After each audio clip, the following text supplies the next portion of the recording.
Hi everybody, welcome back to Tech Tube. I hope you all are doing great. So in today's episode, I'm gonna guide you through the tutorial video of how to unlock your Facebook profile.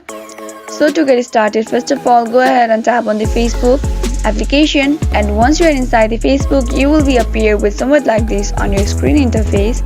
So in order to unlock your Facebook profile, you must have locked your Facebook profile previously. So what you're gonna do is click on that profile icon and you will be appear with your profile.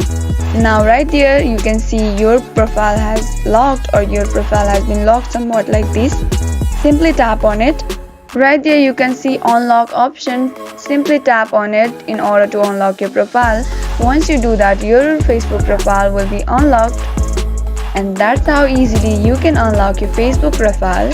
I hope you found the video to be helpful. If yes, please do not forget to subscribe to our channel and also press the notification bell for more updates.